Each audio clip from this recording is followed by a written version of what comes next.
Most men are buried in a casket. Henry Hill was buried in a new name, and he spent the next 40 years trying to dig his way out.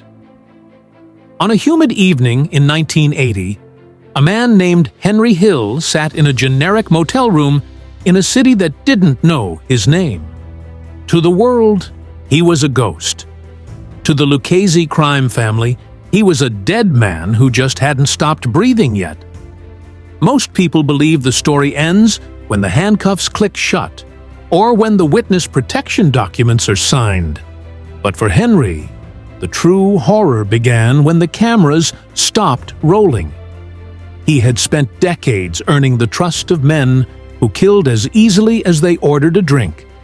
And now, he was realizing that a lifetime of loyalty could be erased by a single taped conversation in a federal prosecutor's office.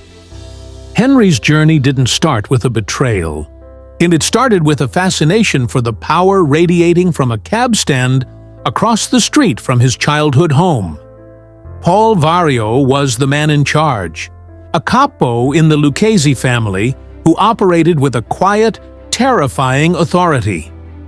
By the age of 11, Henry was running errands for Vario, learning the rhythm of the streets and the specific weight of a bribe.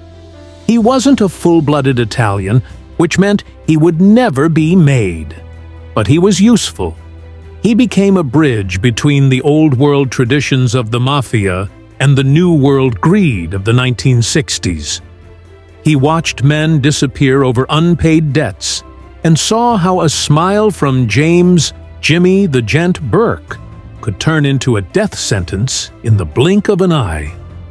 The turning point was December 11th, 1978. To the Lufthansa heist at JFK Airport was supposed to be the ultimate score. A mountain of cash and jewels totaling nearly $6 million. Henry Hill wasn't in the van that night, but he was the architect who connected the inside information to Jimmy Burke's muscle. When the news broke the next morning, the city was in shock, but inside the Lucchese inner circle, the atmosphere changed. The money was too much. It brought too much heat from the FBI and too much temptation for Jimmy Burke. Suddenly, the men who had toasted their victory in the early hours of the morning began to look at each other with suspicion. The heist hadn't just made them rich, it had made them liabilities. Jimmy Burke began a systematic cleanup that the movie only brushed over. One by one, the participants of the heist started turning up in the trunks of abandoned cars, or simply vanished from the face of the earth. Henry watched as his closest associates were erased. He saw the coldness in Jimmy's eyes and realized that his own proximity to the truth was becoming a death warrant. The tension was no longer about the police, it was about the men he called brothers. When Henry was eventually picked up on drug charges in 1980, the FBI played a recording that shattered his remaining illusions. It wasn't a recording of his enemies, it was his mentor, Jimmy Burke, discussing how Henry needed to be removed to keep the secrets of Lufthansa buried forever. Inside the interrogation room, the air felt thin as federal agents pushed a cassette player toward Henry Hill. He had spent his life adhering to the code of silence. But as the voices of Paul Vario and Jimmy Burke filled the room, that code began to crumble. They weren't discussing business or the next score. They were discussing the logistics of Henry's disappearance. For the first time, Henry understood that his loyalty was a one-way street. The men who had mentored him, the men who had stood at his wedding and celebrated his children's births, were now calculating the cost of a hit on his life. The FBI agents didn't need to use force. They simply let the reality of the mob's abandonment settle into Henry's mind. He was being discarded like a spent shell casing, and the only path to survival was to become the one thing he had spent his life despising: a government witness. While the film Goodfellas shows a stylized montage of bodies being discovered to the tune of Layla, the actual aftermath of the Lufthansa heist was far more clinical and horrifying. Jimmy Burke's paranoia had transformed into a methodical campaign of extermination. It wasn't just about the money anymore, it was about removing every single link that could connect him to the JFK robbery. Marty Krugman, the bookie who provided the initial tip, was one of the first to go. He was demanding his $500,000 cut, a mistake that led to his immediate execution. His body was never found, leaving his family in a state of permanent, agonizing limbo. This wasn't a sudden explosion of violence. It was a cold, calculated scrubbing of the Lucchese family's history. And Henry Hill was watching the circle of survivors grow smaller every day. One of the most significant failures of the heist was Parnell Stacks Edwards, the man responsible for disposing of the getaway van. In the movie, his death is depicted as a quick hit by Joe Pesci's character, but the real-life implications were much heavier for Henry. Stacks was a friend, a musician, and a man Henry trusted. When Stacks failed to destroy the van, leaving it for the police to find with his fingerprints inside, he became the first domino to fall. Henry saw how easily Jimmy Burke ordered the hit on a man they had laughed with just days prior. The realization hit Henry that no amount of friendship could outweigh a mistake. The tension in the Lucchese crew reached a point where even a casual conversation felt like a test. And Henry knew that his own drug habit and the heat from the feds made him the biggest target in the room. By the time the federal government offered Henry a deal, the Lucchese family had already decided his fate. The choice wasn't between being a criminal and being a citizen. It was between the Witness Protection Program and a shallow grave in the New Jersey Pine Barrens. Henry agreed to tell the world everything. He began a series of depositions that would eventually lead to the conviction of some of the most powerful men in organized crime. As he spoke, he wasn't just giving up names. He was detailing the inner workings of an empire that thrived on the very fear he was now running from. He was trading his identity for a chance to live as a ghost. But the secrets he carried were so heavy that he wondered if the government could truly keep him safe from the reach of the men he had betrayed. When Henry Hill walked into the federal courthouse to testify, he wasn't just a man, he was a walking explosion. For years, the Lucchese family had operated behind a wall of silence that no prosecutor could crack. But there Henry stood, feet away from Paul Vario and the associates who had once been his only family. The atmosphere in the courtroom was thick with a heavy, wordless fury.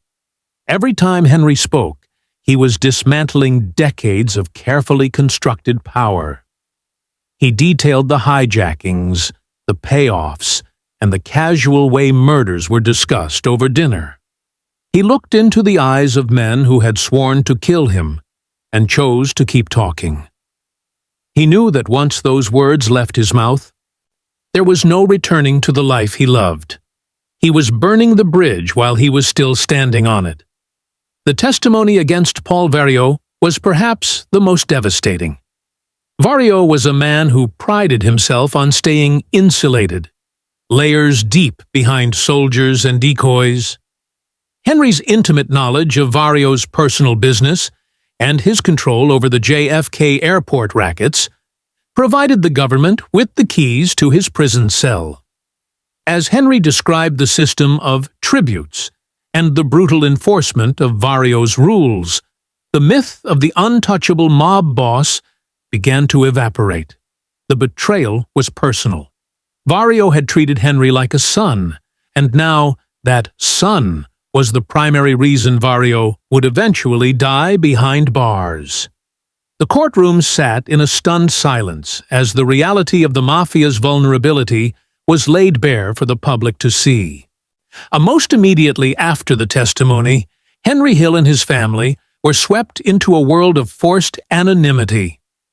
The U.S. Marshals moved them from city to city, changing their names and scrubbing their histories. This was the part of the story the movie summarized in a few minutes, but for Henry, it was a slow, agonizing erasure of self. He went from being a man who was feared and respected on the streets of New York to being a nobody in places like Omaha and Independence, Kentucky. He was told to blend in, to get a regular job, and to never speak of his past. But Henry Hill was not built for a quiet life. The fear of a hitman around every corner was ever present, but the boredom of being an average nobody was becoming its own kind of torture. Even while in hiding, Henry was haunted by the image of Jimmy Burke. While Burke was eventually convicted for a murder related to the Boston College point-shaving scandal, not the Lufthansa heist itself, his presence loomed over Henry like a permanent shadow. Henry knew that Jimmy had contacts everywhere, even inside the prison system. The government could change Henry's name, but they couldn't change the fact that a $5 million bounty reportedly hung over his head. Every time a car slowed down in front of his house, every time a stranger looked at him too long in a grocery store, Henry's hand would drift toward a weapon. The paranoia was not a symptom of his drug use. It was a rational response to the world he had helped create.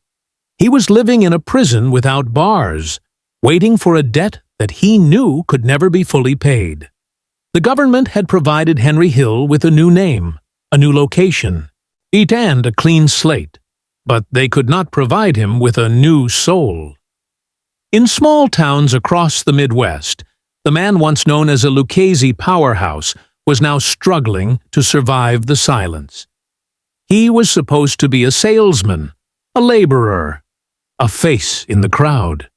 But the adrenaline of the New York rackets had left a permanent mark on his psyche. Henry began to realize that he didn't just miss the money. He missed the danger. The very thing he was running from was the only thing that made him feel alive.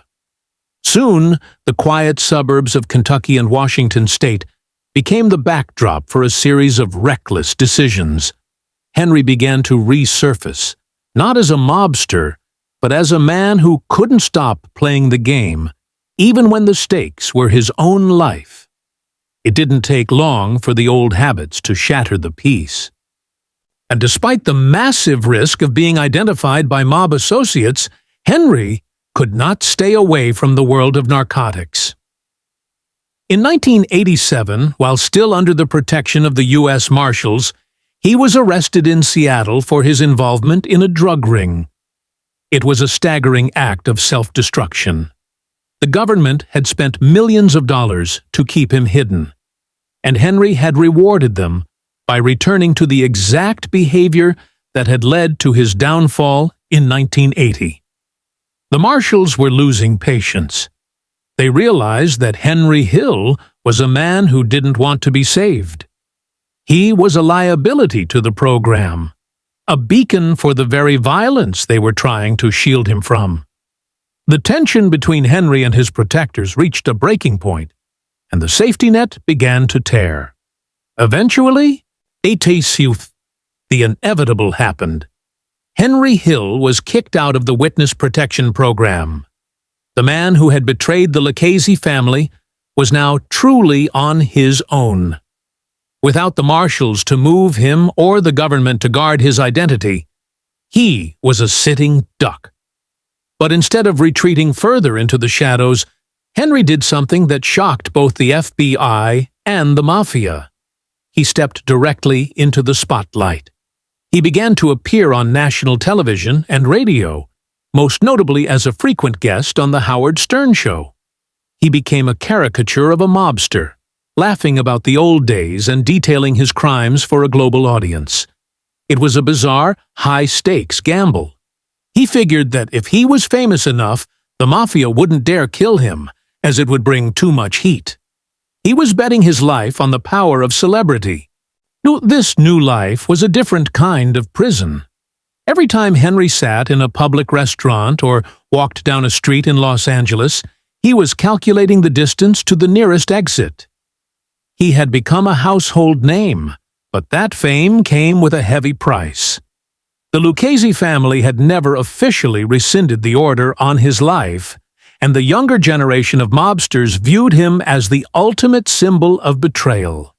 He lived in a state of constant, high-alert readiness. He would often call his former associates or family members, testing the waters to see if the anger had cooled over the decades. It never had. He was a man caught between two worlds, too famous to be hidden and too hated to ever be truly safe. The documentary of his life was being written in real time, and every chapter was a race against a hitman's clock. By the early 2000s, the adrenaline of Henry's public coming out began to give way to a heavy, crushing reality. The man who had once navigated the most dangerous streets in New York was now navigating the corridors of his own fractured memory. He had told his story thousands of times, to authors, to filmmakers, and to callers on late-night radio.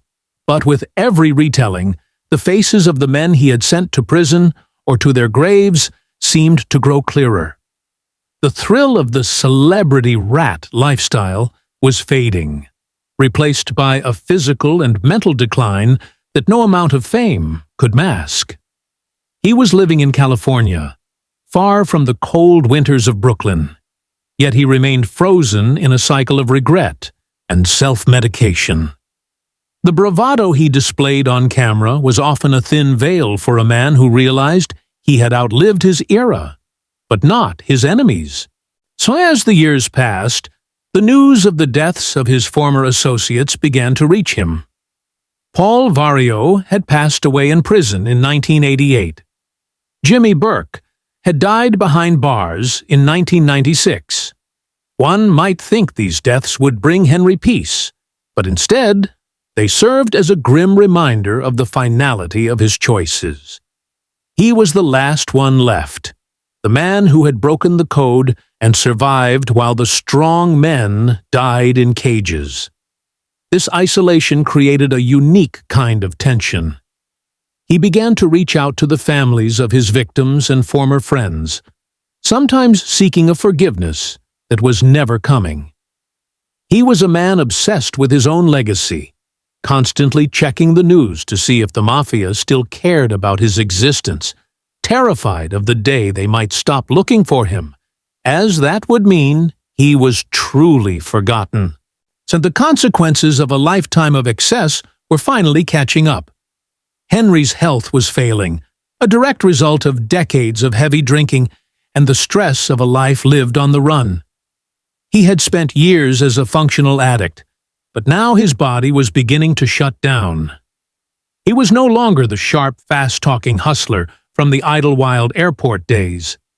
He was a man who moved with a limp and spoke with a rasp, often appearing confused in his final interviews. The tension in his life had shifted from the external threat of a hitman to the internal threat of his own organs failing. He was a prisoner once again, but this time the walls were made of his own biology. He lived in a modest apartment, surrounded by remnants of a life that felt more like a dream than a reality. In June 2012, the end finally approached in a hospital in Los Angeles. Upant dahan foit. Henry Hill, the man who had survived the most violent era of the New York Mafia, was dying of complications from heart disease. There was no dramatic shootout, no car bomb, and no final betrayal. He was 74 years old, an age that most of his childhood friends never dreamed of reaching. As he lay in that hospital bed, the world was preparing to say goodbye to a man who had become a symbol of the American underworld. But for Henry, the final moments weren't about the movies or the books. They were about the 40 years of silence he had traded for a few decades of noise. He had escaped the Mafia's reach, but he had never truly escaped the man he had become on the day he first stepped into Paul Vario's cab stand. On June 12, 2012, the heart of the world's most famous informant finally stopped. Though Henry Hill died in a bed surrounded by family, a luxury almost none of his former associates were ever granted. When the news hit the wires, it wasn't just a headline, it was the closing of a massive, blood-stained chapter in American history. For decades, people had wondered if the Lucchese family would ever collect their debt. But in the end, time was the only hitman that succeeded. The man who had lived 1,000 lives, gangster, pioneer, fugitive, and celebrity, was gone. But as the tributes and the critiques began to pour in, a heavy question remained hanging over his legacy. Was Henry Hill a man who found his conscience, or was he simply a predator who found a more profitable way to survive? The impact of Henry's decision to talk can still be felt in the structure of the American Mafia today. His testimony didn't just put men in prison, it destroyed the aura of invincibility that the five families had cultivated for a century. Because of Henry, the FBI gained the blueprint they needed to use the RICO Act effectively, leading to the eventual dismantling of the commission itself. He was the first major domino in a sequence that turned the Mafia from a shadow government into a fragmented group of survivors. Yet, for all the good his information did for law enforcement, there is no escaping the reality of the lives he helped destroy along the way. He wasn't a hero in a white hat. He was a man who traded the lives of his friends to buy himself a few more years of oxygen. We often look at Henry Hill through the lens of Hollywood, the charm of Ray Liotta, the fast-paced editing, and the seductive lifestyle. But The Killer's Diary shows a different story. It shows a man who lived in a state of permanent, high-voltage anxiety, a man who could never truly trust a handshake or a smile again. He lived 40 years after he flipped, but those years were spent in a different kind of prison, one built of paranoia, and the knowledge that his name would forever be synonymous with the ultimate betrayal. Some see him as a survivor who outplayed the system, while others see him as a coward who took the easy way out. The truth, as always, is far more complex and far less glamorous than the movies would lead you to believe. As we close this chapter on Henry Hill, one must wonder, if you were faced with the same choice, the choice between a certain death at the hands of your friends or a life of looking over your shoulder as a stranger, which would you choose? Is life at any cost truly a life worth living? Henry Hill got his answer, and he spent every day until his last breath wondering if he made the right trade. Let us know in the comments. Do you view Henry as a victim of the life he chose, or the ultimate architect of his own misery?